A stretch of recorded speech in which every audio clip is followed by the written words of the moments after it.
Yes, this is the Mark Haney Show, and we are on a mission to ignite the entrepreneurial revolution right here in the hometown we love. And we do that in a couple ways. We tell great stories on this show.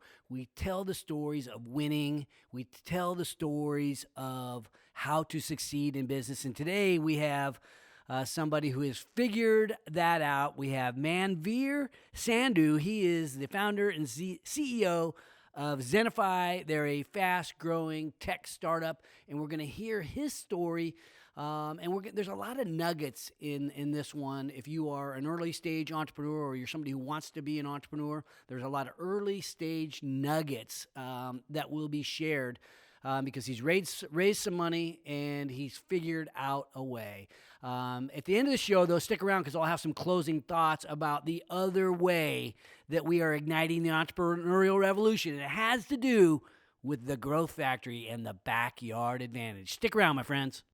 And now it is my pleasure to introduce you to Manveer Sandhu. He is the founder of Zennify, a local tech. I won't even call you guys a startup. You guys have blown up, huh? We've been growing. I think we're beyond the startup phase. Yeah, I'm not going to call you guys a startup. You guys are blowing. You're an important piece of Sacramento's entrepreneurial ecosystem. Maybe we'll start a little bit about your business and your pathway to building Zennify. Absolutely. So Zennify, at the heart of it has always been around innovation, leveraging technology to make an impact. So we're just riding this amazing wave that's happening where many organizations out there, be it health and life sciences, financial services, are all coming to the realization that they need data and tech to be a big part of their strategy. They're calling it digital transformation. I call it more accelerated transformation. COVID really, I would say, was a huge catalyst, with, traditional brick and mortar locations shutting down. All of a sudden, there was this massive race to digitize the experience, giving the consumer-like experience to people, on their phones, but their infrastructure really wasn't ready for it, right? And so, just going through that whole journey and having a partner that can help you kind of through that, choose the right technology, implement the right technology, and then drive the change. We live at the heart of that. Okay, so you're helping businesses go digital, if you will. And I know that a part of what you do has to do with Salesforce, which is a customer relations management company. They're at the heart of helping people to provide best possible client experience. Correct. How do you work with them, and how integral of a piece of your business is the Salesforce platform? Yeah, great question. So it's a very strategic alliance. It's a very strategic piece where we've essentially aligned our technical strategy based on their platform, right? So they're at the kind of center of it, primarily because it's easy to use. Technology is intimidating for people. So they've already sort of taken care of a lot of the intimidating parts and made it more seamless for people to, onboard and get their system, use it. People love it. Generally, users love the technology, right? And so we essentially go to market with them. They're actually an investor in us. So our seed investment round came from Salesforce Ventures. So we're very strategically aligned. Okay. So Salesforce, for those that don't know, right, it's a software that businesses use to help communicate with their customers and help manage their customer service teams and sales teams and that kind of thing. Is your product more of a consultative type of product, or is it consulting, or do you actually have something that bolts on to Salesforce, the Salesforce platform? So both. Okay. So, generally speaking, these projects, these transformations are complex enough that the clients are going to have a challenge to do it on their own, right? Especially with the shortage of technical resources across the entire world, right? So they need that augmentation. They need that expertise to come in. So that's one piece of it. The second piece is there is proprietary technology and expertise that we bring to table that bolts on top or integrates with Salesforce to make the solution work. Okay. How much is efficiency and driving the decisions with these clients? Because I can imagine, yes, we want to have the best possible client experience, but good employees are hard to find right now, and if we can put together automation that allows us to have people working on more specialized type projects versus Yeah. the mundane or processing type stuff. Correct. So a lot of these organizations have these, large back office teams, a lot of manual processes, working across 8, 9, 10 applications, Excel spreadsheets, you name it. And the challenge with all that is it's not really scalable, right? So when you want to go acquire somebody, for example, or launch some brand new product as a company, it's difficult because all this stuff kind of weighs you down, right? So even the heart of innovation, you need this productivity, right? You want to be able to allocate those resources to the right things in your core business, not, now I've got to take half this money and invest it into infrastructure building. So it's nice having the technology and a company like us that can help with that side of it so they can focus on what their core mission is, right? So a lot of the banks, for example, there's massive M&A going on, even here, locally with some consolidation. absolutely. Without a doubt. So in order to actually get the ROI on those mergers and acquisitions, you want the technology side of it to be seamless. You don't want that to kind of weigh you down. Okay. And that's happening. The reality is it can weigh things down. Not everybody uses Salesforce, though. What happens when you have two companies, maybe you're putting them together, or maybe even there's a client that's using one of the other CRMs? Do you just turn them away? You get them hooked over to Salesforce? How does that work? So generally, we would like for them to move to the Salesforce platform. It definitely makes things easier. That being said, sometimes in a complex organization, these things can coexist. So you might have a Microsoft in there. They might be using AWS, right? They might be using Azure. And so where we've elevated our own offering is that we've figured out ways for these things to coexist, because the client can't just rip everything out and start over brand new. As much as Salesforce or whoever would love that, the reality is it's not practical, right? So part of our value is let's figure out how we get the best usage of everything that you have, and let's figure out how it can work together, right? Yeah. And that is, it's challenging for them to figure out on their own. So we add that value. So when you go into a business, are you talking to typically a CEO or maybe somebody in charge of IT? What aspect, what's the job title that you're dealing with? Often it's the CIO. Okay. But sometimes these initiatives are born out of, again, an actual business need. There's a merger happening, or there's a massive marketing campaign. So sometimes even the CMO is the driver, that's the executive sponsor of the initiative, but the CIO may play a big role in the getting it done part, right? So it varies, but it's typically CIO or CEO, sometimes even COO, right? The operations guy. Right. Okay, so I'm going to backtrack off of your business for a moment, and let's talk, because I'm always curious is people's pathway to entrepreneurship. How did you decide to be an entrepreneur? And was there something? Was there a trigger, or did you always know? I didn't always know.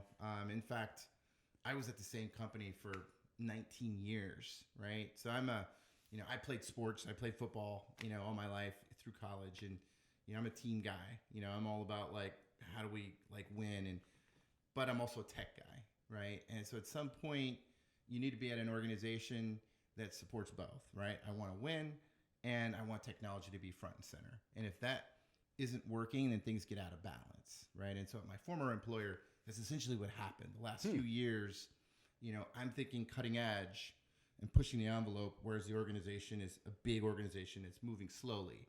So eventually, the two paths didn't align, and I was let go, right? As part of that whole experience. So we had to kind of start the company to some extent out of survival, right? It was the passion that we already had, and we said, look, I could either commute to the Bay Area now and go work for Salesforce, right?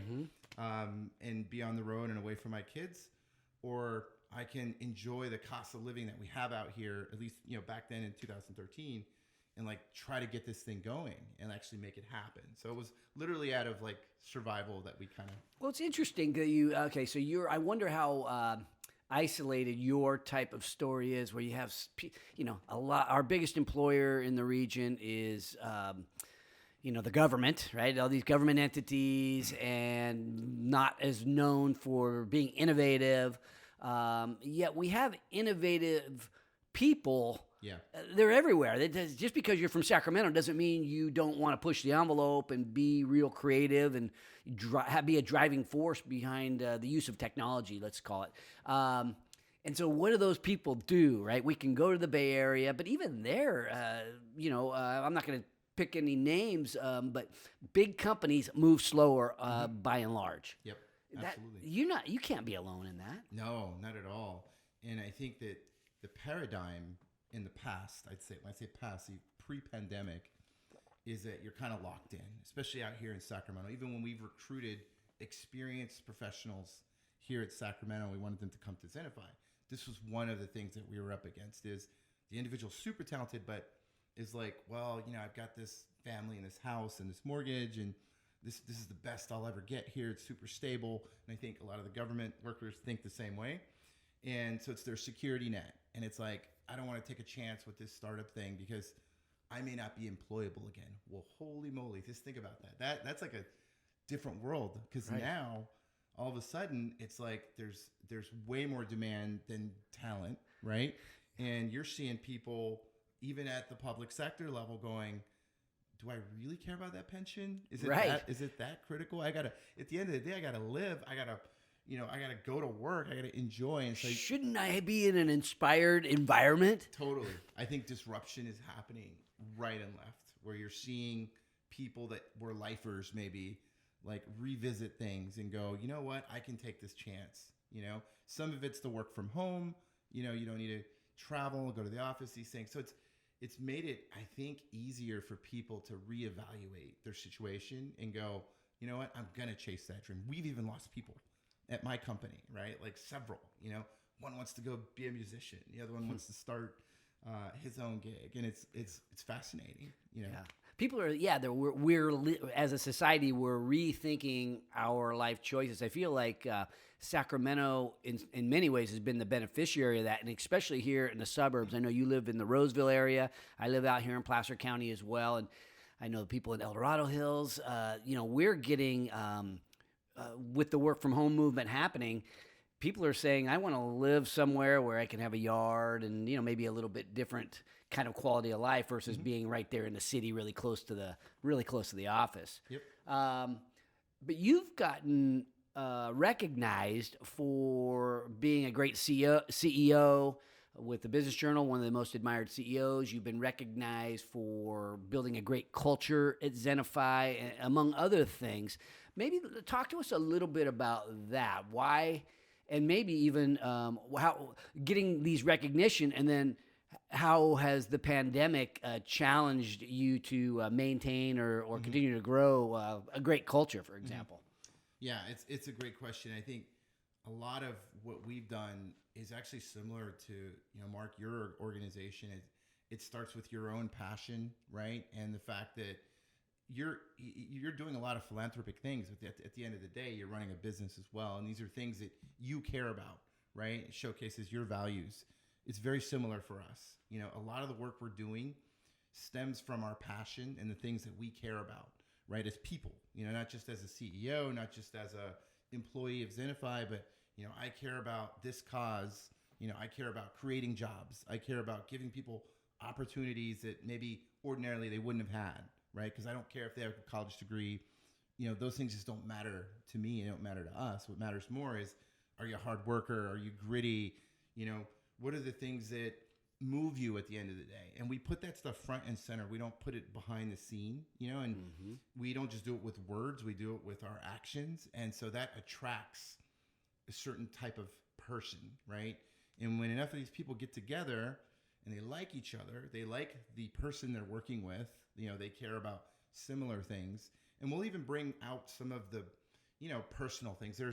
This is what's crazy. You mentioned the pandemic. There's technology like Slack, for example, which is a great platform to take what would have been, in-person conversations and as best as possible digitize it in a very easy, cool, convenient way. So we're talking sports, we're talking food, we're talking, grilling and smoking, barbecues, and so all of this is happening now. You can have like the talk at the water cooler through Slack. Correct. Yeah, absolutely. And how's it? Is it because what I've heard is what did I hear the other day that was sort of interesting? You can't motivate by gosh, I can't even remember the through megabytes or something. I can't. Geez, I've lost the quote now. But basically, inspiring your teammates and building real chemistry and real creativity. It's harder to do through Zoom or Slack, and there really isn't is not a substitute for face to face. That's what I've been hearing. So Generally, okay. Generally, I think it's true, and I think the way to kind of overcome some of that anyway is again, it's like, how would it be in person? What would you talk about? Would everything be like structured like a meeting? One of the problems with like Zoom is, sure, I can see you, but this thing was structured as a meeting, so it feels like work, right? So you have to kind of be more natural and ad hoc about it, like happy hours, for example, or wonderful ways to get people together. There's no agenda, there's no topic, there's no action item we got to address. We're just talking about things that we like, that we're passionate about. Are you doing that online? Yeah, we're doing it doing through, a Zoom or something? Slack or videos, yeah, absolutely. Yeah. That being said, we have our offices, and what's happened with our offices, interestingly enough, like Sacramento here, it's actually become the destination for the rest of the company to go, like they can't go here, they can't go there, they can't do this. We'll come to the office because we set the office up a lot like your office here. There's nice amenities on site, so we don't have to go to a restaurant and deal with the, putting on your mask and, all these things you got to deal with that makes it like not that fun to go. Right. So we've kind of created that here, and we've said, look, if you're dying to get out of your house, right, and you want to meet with somebody, come here. This is your new, convention center. Yeah, I love it. Yeah. Right. Come hang out. I know, even one of our mutual friends, Andrew Gardner, who is one of the co-founders of Humanly. I know he likes to hang out at your place a little bit because you basically said, come on over, if utilize what we have. Absolutely. In a generous way. And it creates, they're an innovative firm, and it creates those water cooler conversations. There's, folks from my side talking to folks from his side, and you never know when you get, some of the nerds together, like crazy stuff happens, and you got to kind of have an environment to foster some of that. So yeah, I'm very open to that. I mean, I've been the one, I was the last person to want to shut the office down and the first one to want to open it up. Right. And no disrespect to the medical side of things, right? Like, it's not that I'm saying that like this thing wasn't real or anything. It's just, I do feel that there's a human side of people being stuck at home, and the mental health. I could see the mental health things brewing. And so I've been big on like, let's do what we need to do then, right? Like, let's push the envelope a little bit. We'll stick to the CDC guidelines, but it's like, guys, like, we're human beings at the end of the day. Yeah, our mental health is quite important as well.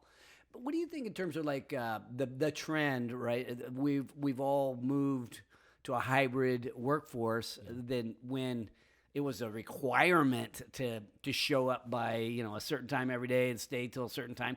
Now it's hybrid. It feels like it is not coming back because people are just loving it. Is that an advantage for you or a disadvantage? Ooh, great question. I think generally, as a firm, it's an advantage for me personally. Like, if you ask Manveer what I would prefer, it's a disadvantage because I feed off that energy and seeing people. I like, and it's not just that sunk cost I have, on that lease and that. Yeah, you got the building. Yeah. Right. But it's I feed off that energy and people's personalities and connecting. So I think what we're going to have to do, and I think other organizations have to do, is you're going to have to be creative about how do you create then more event-based, things that bring people together. Because I think what's happened is people are creatures of habit, and they've gotten used to their habitats of like, oh, I work from home. I get the people that have that massive inconvenience of like the commute, parking. I get it. It makes total practical sense. Why would I waste that 2 hours? That's 2 hours of productivity. And so that use case aside, people that can easily get there, I think you have to really highlight the value of it. right? Besides the beer that we have in the fridge, which helps too, by the way. But the innovation that can happen, the collaboration, I think people have lost sight of some of that. Yeah, it feels to me, and this is just a hypothesis, that big companies, let's call it Facebook, or these big companies where the employees tend to have all this leverage, they're saying we're not coming back into the office, and basically kind of holding the company hostage. That they're just they like their work from Granite Bay type of lifestyle. I'll go into Facebook and show up once in a while and do the minimum, but I can switch jobs, go to Google, or I'll go to work for a tech startup or something. You can't make me show up every day, and I've already moved to Granite Bay. It makes me sort of wonder: are those bigger companies going to lose their edge over time? Right? They've got all this power now, but over time, where the real innovation was already happening is in smaller companies and many times innovative startups. The powers might get shifted a little bit to the more innovative small companies. I would agree. I think they're going to lose some of their edge. The flip side, though, Mark, that's interesting that we've gone through here is Sacramento, as you and I both know, was this like hidden gem of talent, right? Like that was the primary reason I chose Sacramento, was awesome technical talent I was finding. And I felt like we had that kind of secret advantage for a while. With the pandemic, one of the things that's happened that I think benefits the big companies, especially like the Bay Area big tech, is they've discovered Sacramento. They've discovered the mid-market cities, and now they're going, well, why was I in this talent war in the Bay Area where Google and Facebook were, battling to go get that Stanford grad or whoever, paying $300,000 a year. They started to figure out that, wow, there's incredible talent, in Nashville and in Sacramento and Boise, and they're starting to figure that out, right? Yeah. And so, like, as much as there's a disadvantage of them losing some of that in person that they used to have, they're actually starting to find talent in different places across the country. So it's an interesting debate, right? Yeah. Now that is interesting. So in terms of that, and I don't know if you have how deep your knowledge is on where the talent actually is. Mine is not so deep. You mentioned Nashville and Sacramento, and obviously some of these other smaller towns that aren't as known for their talent. What about in the middle of the Midwest, and just like, are they finding talent out there in Omaha, Nebraska? They are, and a lot of it's a self-fulfilling thing. As people started to move from the big cities to those cities, it's become a catalyst, right? And so everything's becoming disrupted at this point, where I don't know how they go back to that environment that they had before. It's going to have to be a different version of it. Like I was saying earlier, maybe it's event-based, team-based things where people are traveling back. It's not the everyday person commuting in. I worked my shift here. I'm coming home. It's going to be a different type of environment, especially everyone's more distributed at this point. Yeah. So it's super interesting. I think Sacramento as a whole has benefited from this. We've obviously had people move here, and so there's like more people with jobs here. And so I think that's good. Where it becomes a little challenging is inflation, right? That's been something that like we have seen here, that is home prices escalating rapidly, and even salaries, So part of, again, before you kind of had this sort of cost of living, tied to Sacramento was different than the rest of the country, and generally like what you pay in the Bay Area is different than what you pay here for even a resource, and that's been disrupted a bit as well, right? And so startups, one of the challenges startups are going to have to find, like when we were in our early phases, if I had to pay what I had to pay now, it would be very difficult, so startups are going to have to get more creative, a little more grittier to figure out how to do these things. How do I, in those early phases, right, like you've got to make that dollar stretch, right? And so that's going to be a little bit of a challenge.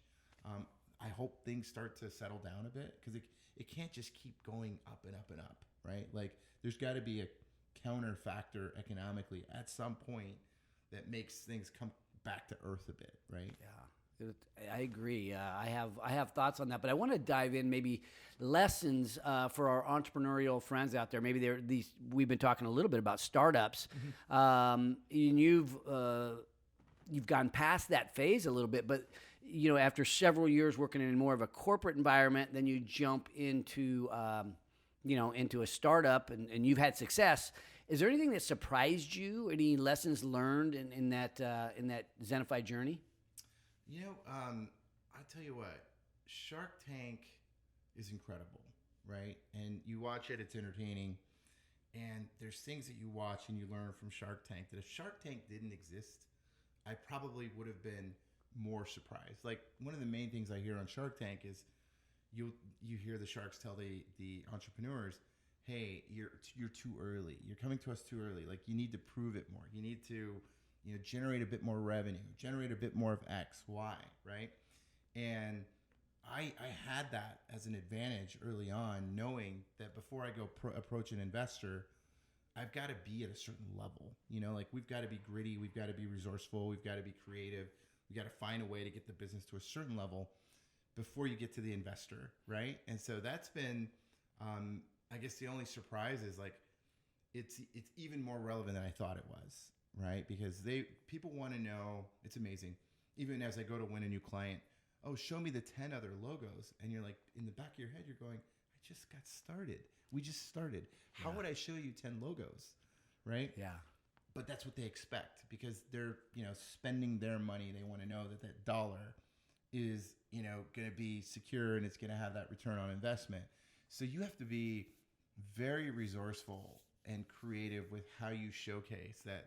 Yeah, I have the expertise, but I don't have the book of business that you want to see, right? Because I just got going. And if that's the way it really was, and startups would never get going, you'd always be told, well, you're not there yet. You're not there yet. Yeah. We started something called the Growth Factory, which is an startup accelerator with an accompanying venture fund and a backyard advantage. And the backyard advantage really is the leaders of Sacramento rallying together around these startups. But what we're hoping to do is bring these leaders together to help get some of those logos, maybe some of that early traction, especially for B2B companies that, it's tough to get those first few customers. And if we could get the corporations around Sacramento to give early startups a look at least. Hey, so what we're trying to do is say, hey, maybe we'll help you get you to third base. We can't guarantee you an order if your product's not ready for a corporation to buy it or spend some money at this time. Let's get some feedback and you can go back and get it closer. But maybe we can take some of that friction out of getting to the right person that can help give that feedback. It's huge. I love that you guys are doing that. And I think you can get creative with some of that too, because maybe there's a way to not price it, like to discount it, because having that logo, it's not even necessarily just the revenue you might get from that potential client. It's the fact that, you have a logo and a success story, right? There's a huge amount of have a user that's in a testimonial. Yeah, absolutely. Yeah, it's awesome that you guys are doing that. Yeah, I think Sacramento. I mean, I think we're so lucky to have companies like yours here in Sacramento, tech startups that have actually got made great progress. You're a great example of what's possible, and I feel like that success, your success, it breeds other success. People listening now are going, Manveer did it. Mm-hmm. He seemed like just an ordinary guy. Maybe I can do it too. No, I'm not. Totally. I'm just kidding. But they start to believe in themselves a little bit more when they see people like yourself. Oh, he was just a guy that worked for HP for a lot of years. Yep. Wow. I'm sure people are listening to this going, okay, wait a minute.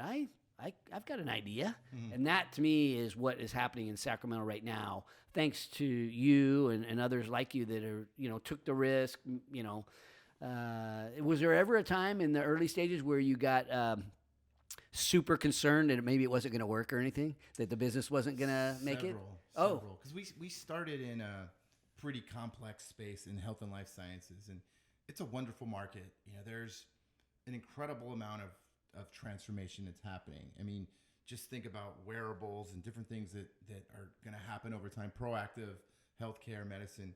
And so we started in that market. Like our first successful project was actually in Haiti, and it was a project around, vaccine refrigerator temperature monitoring. This is like, 9 years ago, and after the earthquake in Haiti, and there was a massive breakout of tuberculosis and cholera, and they had a vaccine spoilage problem, and we solved it. We utilized the cloud, we utilized Salesforce, we utilized IoT. So we were very early, and so we were born with innovation. We thought, we're going to take on the world now, right? Like, we've done this thing, and lo and behold, there's bureaucracy. There's all these things we just talked about. Well, show me all your success stories. How many people do you have? What's your bench look like? And you're just like, there's like 2 of us, right? And so we would run into things that would be frustrating because you're like, look, I know how to solve your problem. Like, I know it. We have the technology, but it's not enough sometimes, right? There's more layers to go through. So yeah, big challenge is getting the first customers. Absolutely. Yeah. And even we were doing public sector work here in the state of California. We had some early success, but it was really challenging, where we're coming to the table with innovation and the state is still kind of several years behind, right? And while they talk about being agile and being innovative, the practicality of actually getting it done was way more painful than we had anticipated. We lost almost $500,000 on one deal with the state, right? We learned a lot through that. Yeah, it was very challenging. Almost put us under, and you just hit a few breaks here and there that you get a little creative, and you find a way to get through that, but you learn a lot through that journey. As much as the dream and the passion is important, there's just components of getting business done and deals done that you have to go through it to understand. You know what I mean? Yeah. One of the things, so you took the route as an entrepreneur of going out and raising some money, but Salesforce, it seems like an easier type decision because of how strategic they could be in helping you. So taking their investment, I would think like all day long, that's a good one. Yeah. But when you think about raising money and all the different pros and cons associated with how much to take in and how you shareholders might get diluted and so on. How do you approach that? And especially as you look at your longer term, your time horizon. Yeah, I think what's key is, my advice to startups is, if you're not a strong finance person, I have a finance background, right? I studied accounting and finance. I did finance for many years. So I know how to model, right? I know how to project. I know how to factor in, all the different possibilities and scenarios of things that can happen. And I understand gross margin and EBITDA and all those things, right? And they're not brain surgery, but they're very important tools to know as the leader of the company, or have a leader in the company that knows, how to do some of those things. And so you got to take a longer term vision of the business and go, okay, if this is where we are today, based on these moves we want to make, whatever those moves are, you can sort of model the cost side of things, and then you can do your revenue projections, and you can kind of see like, what does valuation look like over time? What does the cash flow look like over time? And we tend to underestimate everything. We tend to underestimate how much it's going to cost. We tend to underestimate how difficult it's going to be to get those revenue dollars. So you got to have some buffers in there. And what you'll start to conclude over time is like, I can grit this out for a while, which we did. We grit how many years? 6 years of, just using our own resources and going through all the trials and tribulations, right? To where we've had, in our viewpoint, proven ourselves to go get a legitimate, seed investment of, it was around $2 million. And so you have to go through that. But then you also have to have a good model of where you want to go and where you're going, right? And that'll give you a sense of like, okay, if I do it the way I'm doing it, I'm going to have to catch all these breaks, and it's going to take potentially way longer than if I can get that funding. You know what I mean? And I wish sometimes we'd have got that funding even earlier than we got it in 2019. I wish we would have got it back in maybe 2015. So there is an acceleration that you have to trade off dilution with how fast. Missing the window of opportunity. Exactly. Because you could miss, and then especially if it's technology, like you could miss and somebody else, innovates and scoops up that market. So you have to kind of time it right. You got to have some faith that like, the investors obviously got to be the right fit in so many different ways, culturally, strategically, they add value. It's not just money, right? Because there's dumb money, there's smart money. So you have to evaluate those things as well. But that model is super important, and you have to keep revisiting it, keep tweaking it, keep changing it. You don't just do it once and then it's over. Yeah. So if you are not the financial person, put that person in your life so you can do some scenarios and step back in big picture. I think a lot of times we get caught up in just the nitty gritty of survival or, getting the first customers and, stepping back and working on the business. It's tough to do, like building the airplane while you're trying to fly it. Totally. So it's a tough thing to do. Entrepreneurship's not for everybody, but nobody builds a truly great company alone. Correct. So great advice. One other go ahead. Point Yeah. on that that's made it easier is this concept of these fractional resources. Back in the day, maybe we call them contractors or whatever. But the fractional model is really interesting too for startups now, because committing full time to that CFO or that CMO or whatever that C level is, expensive, big commitment. They may not work out.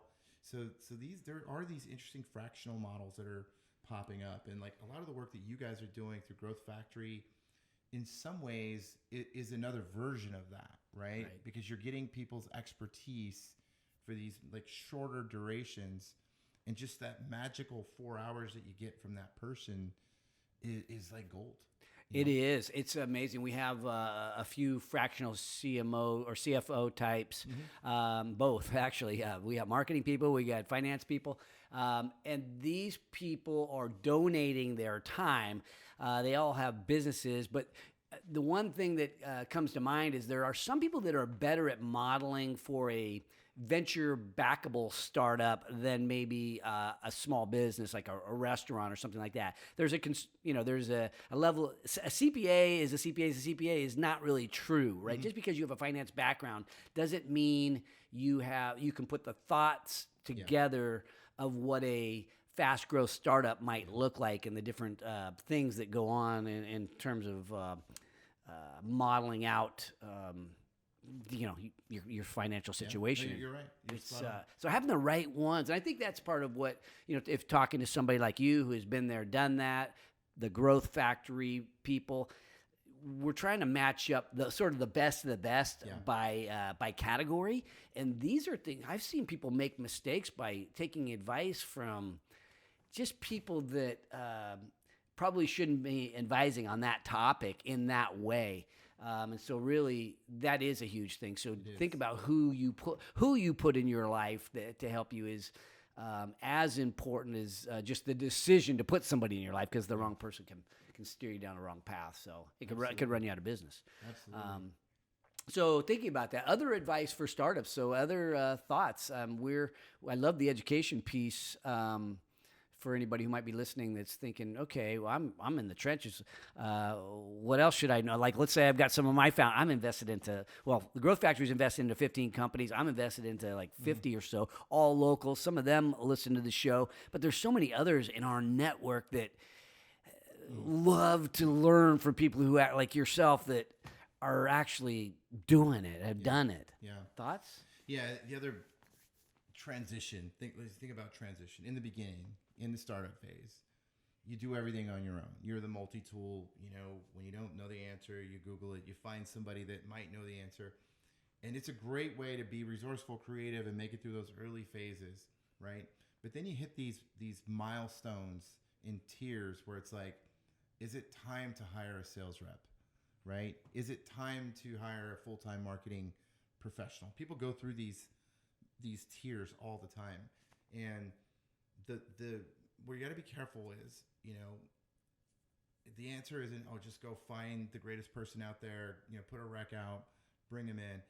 It's really understand what is it that you're trying to do, and then ask questions. Somebody that's built a sales team before, what's the difference between the hunter and the farmer, the inside sales rep versus a field sales rep? How do you structure these plans, right? And so this information is available. You got to do your own research, network, connect, do the due diligence to go through those things, because what I see folks do from time to time, we still don't have a CFO. I'm our acting CFO. Many, many times during the course, we could have hired a CFO. I'm still debating with my investors, that's like the first hire they want me to make is hire a CFO, hire a CFO. Right. I get it. I know why they think that, right? I'm not saying they're wrong, but I'm still evaluating it. What would the CFO bring to the table, And they're like, well, in the future, mergers and acquisitions. And it's like, okay, so you want to bring in a person that's got this big title in the event that we do some big event down the road, when we have, again, fractional CFOs that are out there that have expertise on that type of transaction, which is who I hired, by the way, to do your transaction. And they're just quiet going, exactly. If that CFO, I'm going to spend so much time with that person, isn't a cultural fit, if they just come in and disrupt everything, then this thing's not going to work. Plus, you got to pay them a lot of money. Plus I mean, you can the fractional CFO can be a fraction of the cost. Absolutely. So, I think there's just a level of due diligence.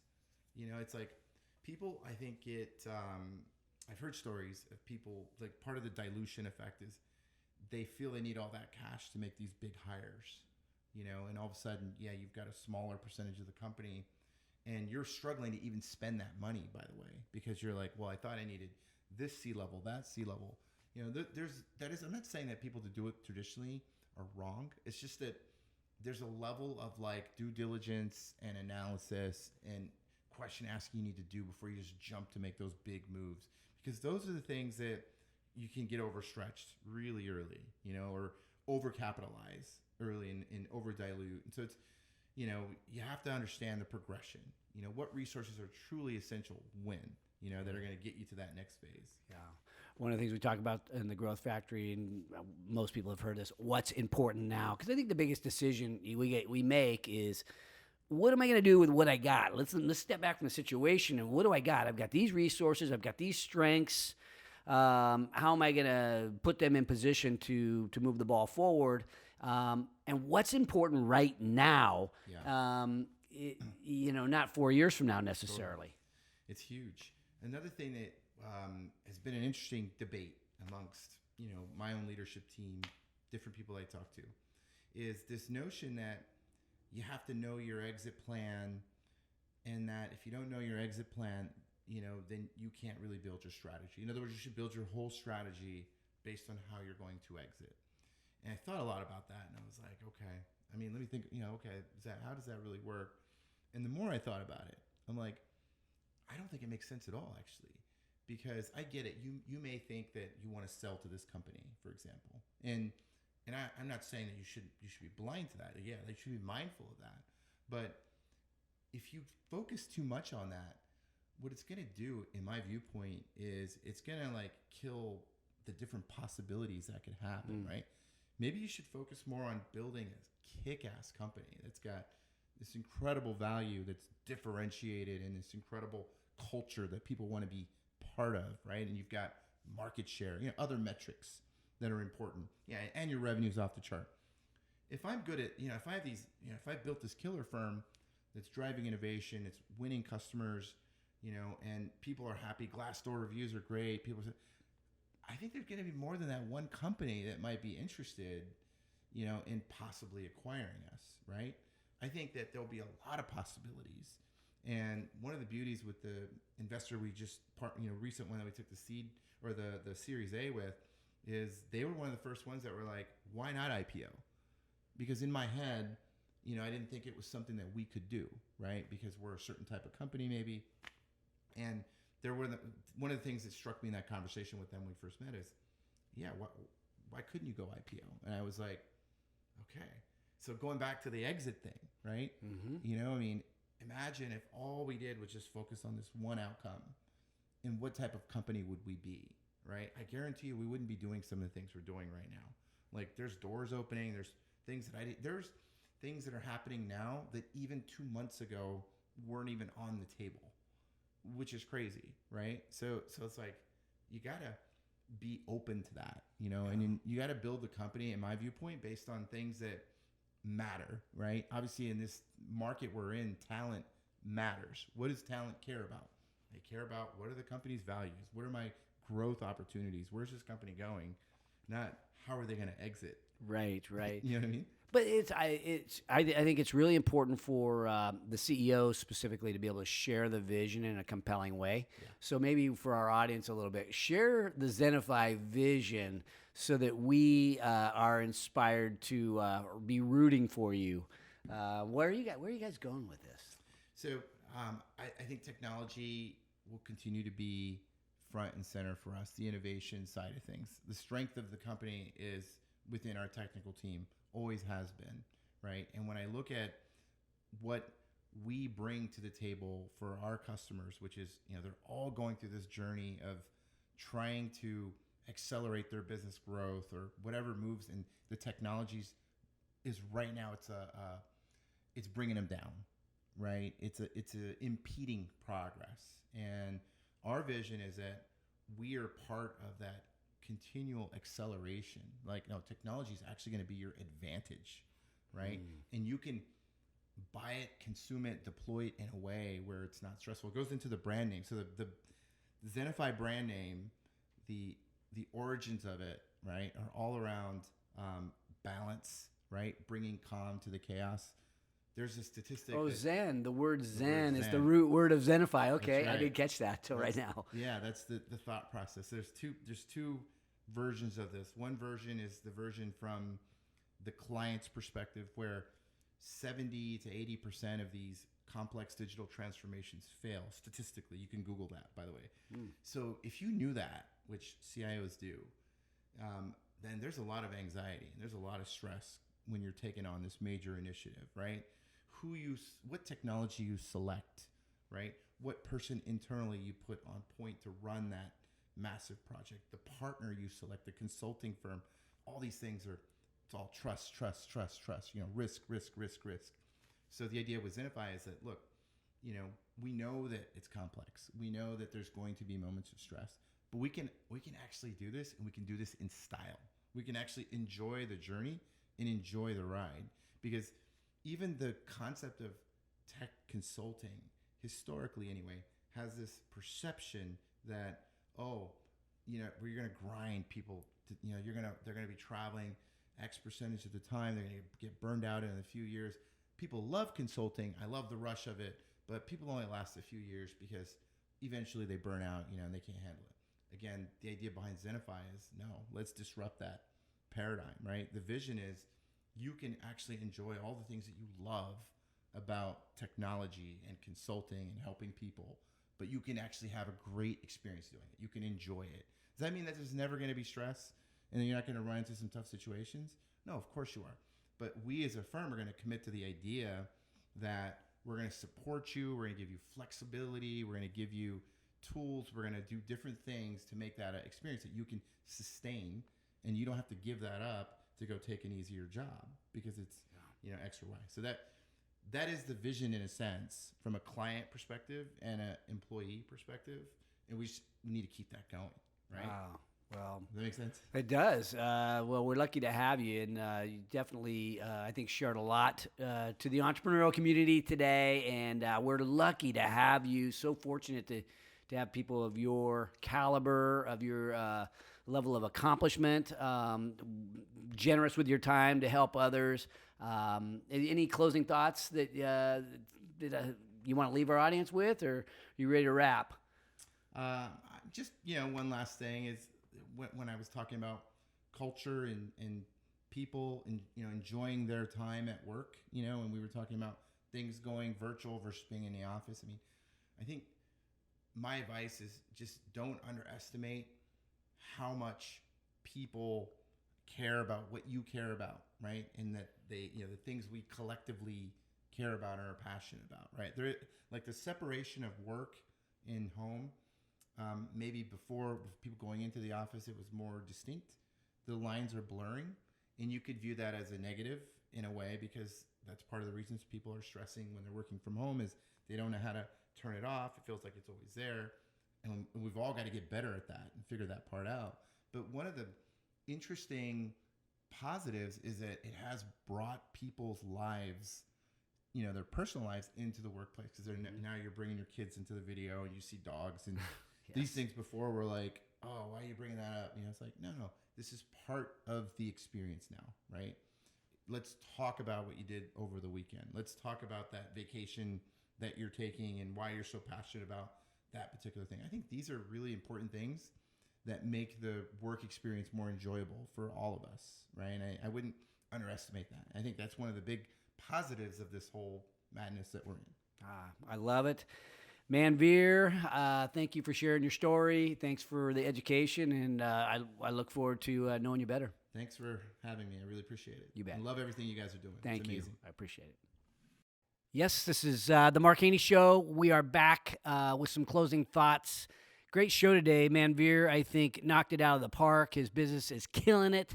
And that's what can happen if you are a successful startup. You can figure out a way to change the world. And that's what we're working on here at the Growth Factory. We're helping early stage startups to get that early traction. We're providing some early capital in there. We are giving them some guidance as we run them through the Growth Factory Bootcamp Accelerator program.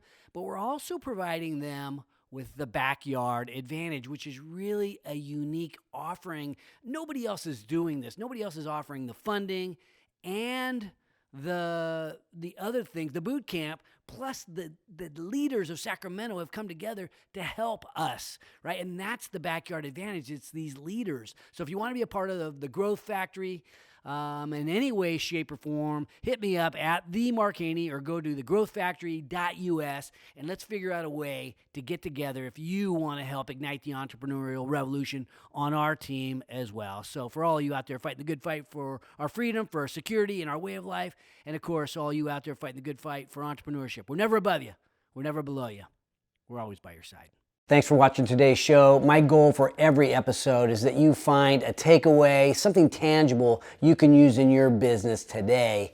And if you have a comment about a favorite takeaway, feel free to put it in the box below. And if you have a topic that you'd like me to bring up on the show, don't forget to let me know. And also, don't forget to subscribe to our YouTube channel if you want to learn more about entrepreneurship. Because at Haney Biz, we are always by your side.